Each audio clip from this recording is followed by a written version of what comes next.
নমস্কার, আমি জ্যোতিষ সম্রাট বিনয় শাস্ত্রী। আশা করি ঈশ্বরের কৃপায় আপনারা ভালোই আছেন। আজকে আমার ভিডিওর আলোচ্য বিষয় কর্কট রাশি বা লগ্নের জাতক জাতিকাদের জুলাই 2026 কেমন যাবে।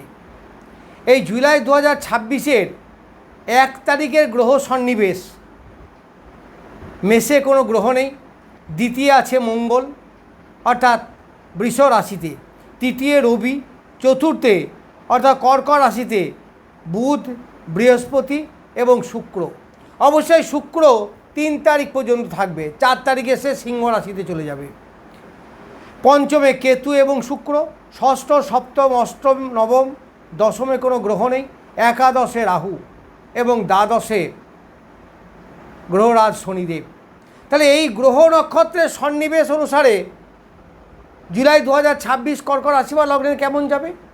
প্রথমেই বলি যে এই কর্কট রাশি বা লগ্নের সবথেকে মূল্যবান বা ভ্যালুয়েবল গ্রহ হচ্ছে মঙ্গল, কারণ সে হচ্ছে পঞ্চমপতি এবং দশমপতি।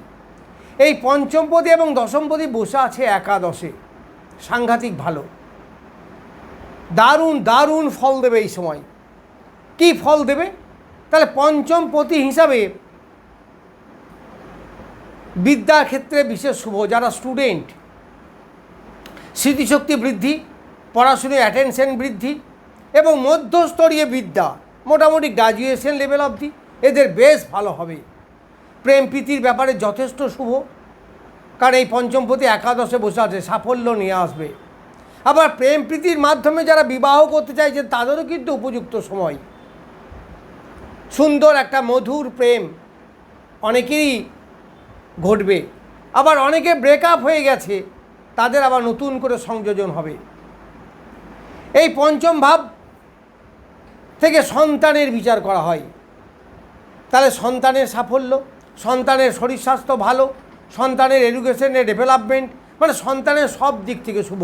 যেহেতু এই অধিপতি একাদশ সাকসেসের স্থানে আছে।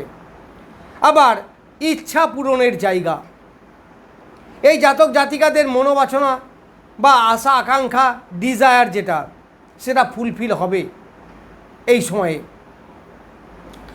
তারপরে বলবো দশমপতি হিসাবে কর্মের সাফল্য, কর্মের ডেভেলপমেন্ট, কর্মের মাধ্যমে প্রচুর অর্থ উপার্জন, অনেকেরই কর্মে প্রমোশন হবে, এইগুলো কিন্তু এই সময় দেখা যাবে। কর্ম নিয়ে যে ডিজায়ার, সে যে কর্মই করুন, ব্যবসায় করুন আর চাকরিই করুন, যাই করুন না কেন, যথেষ্ট ডেভেলপমেন্ট এই সময় আপনাদের দেখা যাবে। এইবার দ্বিতীয় ইম্পর্টেন্ট গ্রহ হচ্ছে বৃহস্পতি, সে ষষ্ঠপতি এবং নবমপতি। তাহলে চাকরির সুযোগ যথেষ্ট পাবেন। আবার চাকরির সুযোগ, চাকরিতে প্রমোশন হওয়া, যারা প্রচণ্ড পরিশ্রম করে উপার্জন করতেন তাদের পরিশ্রমের কিছুটা লাঘও হবে। আবার নবমপতি হিসাবে গুরুজন, অর্থাৎ যারা বয়স্ক লোক আছেন তাদের শরীর স্বাস্থ্য দারুণ ভালো থাকবে, কারণ দেবগুরু বৃহস্পতি এখন রাশি বা লগ্নে বসে আছে। রাশি বা লগ্ন থেকে আমাদের শরীরের বিচার করা হয়, মন মানসিকতার বিচার করা হয়। তাহলে শরীর স্বাস্থ্য, মন মানসিকতা এইগুলো অবশ্যই ভালো থাকবে, এতে কোনো সন্দেহ নেই। আবার মানসিকতা, সঠিক ডিসিশন নেওয়া, কারণ এই দেবগুরু বৃহস্পতি বৃশ্চিক রাশি অর্থাৎ পঞ্চম স্থানে দৃষ্টি দিচ্ছে।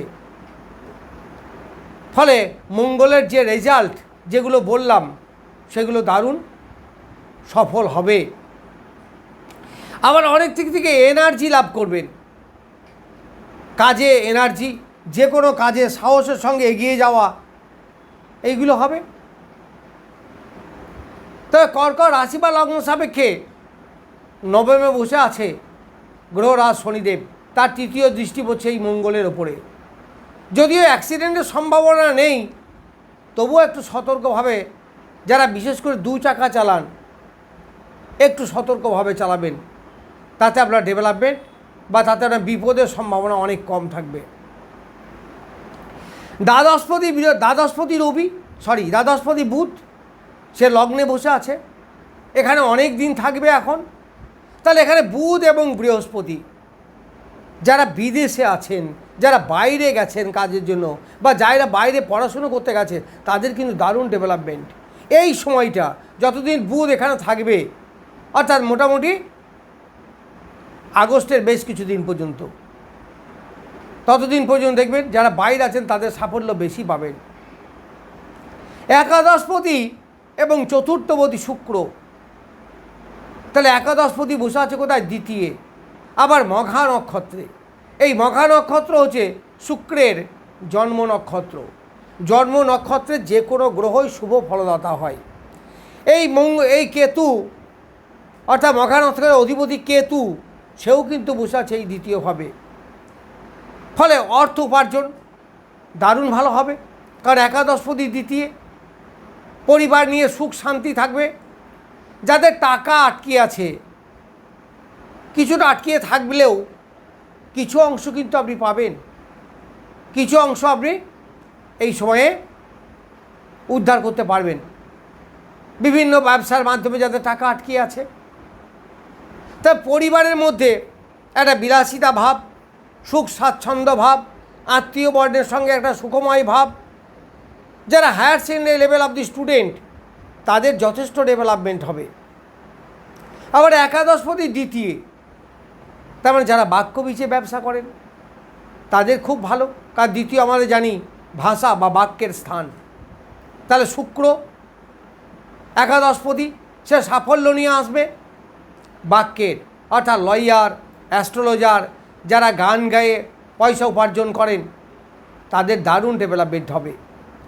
এই মঙ্গল আবার একাদশে বসে চতুর্থের দৃষ্টিতে দ্বিতীয় স্থানকে দেখছে।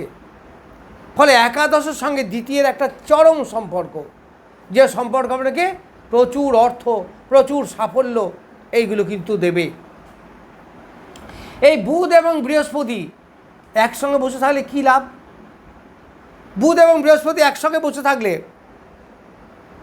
বুধ হচ্ছে স্মৃতিশক্তির কারক গ্রহ, বৃহস্পতি জ্ঞান বিদ্যা বুদ্ধির কারক গ্রহ। ফলে জ্ঞান বিদ্যা বুদ্ধি যথেষ্ট পরিমাণে ডেভেলপমেন্ট করবে, ধী শক্তি অনেকটা বৃদ্ধি পাবে, শরীর স্বাস্থ্য যথেষ্ট ভালো থাকবে। যারা দীর্ঘদিন ধরে কোনো রোগে ভুগছেন